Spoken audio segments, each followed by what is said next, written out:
దినచర్యల పాఠాలు.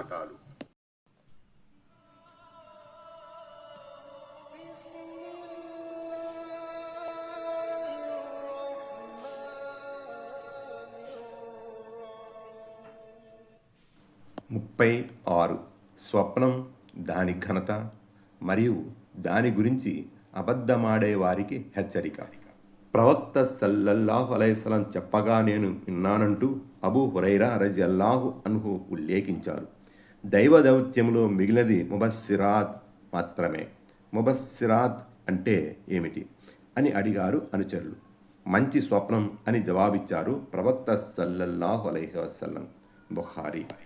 మంచి స్వప్నం అల్లాహ్ తరపున, చెడు స్వప్నం షైతాన్ తరపున వస్తాయి. మీలో ఎవరైనా అసహ్యమైన కలగన్నచో ఎడమవైపు 3 సార్లు ఉమ్మివేయాలి. దాని కీడు నుండి అల్లాహ్ శరణు కోరాలి. అది తనకు హాని కలిగించదు అని ప్రవక్త సల్లల్లాహు అలైహి వసల్లం చెప్పగా నేను విన్నాను అని అబూ ఖతాదా రజియల్లాహు అన్హు ఉల్లేఖించారు. బుఖారీ, ముస్లిం. ప్రవక్త సల్లల్లాహు అలైహి వసల్లం ఇలా ఉపదేశించారని అబూ హురైరా రజియల్లాహు అన్హు ఉల్లేఖించారు. స్వప్నం చూడనిదే ఇలా కలగన్నానని అబద్ధం చెప్పేవారు 2 గోధుమ గింజలకు ముడి వేయాలని శిక్షించబడతారు. వారు ఎన్నటికీ అలా చేయలేరు. బుఖారీ. విశేషాలు. 1. మంచి స్వప్నాల విషయం చాలా గొప్పది.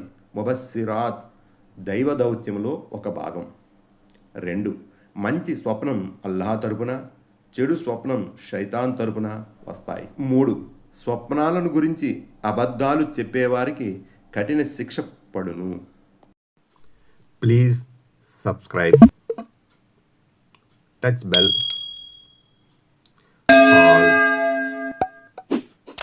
Like this video, subscribe, get notified.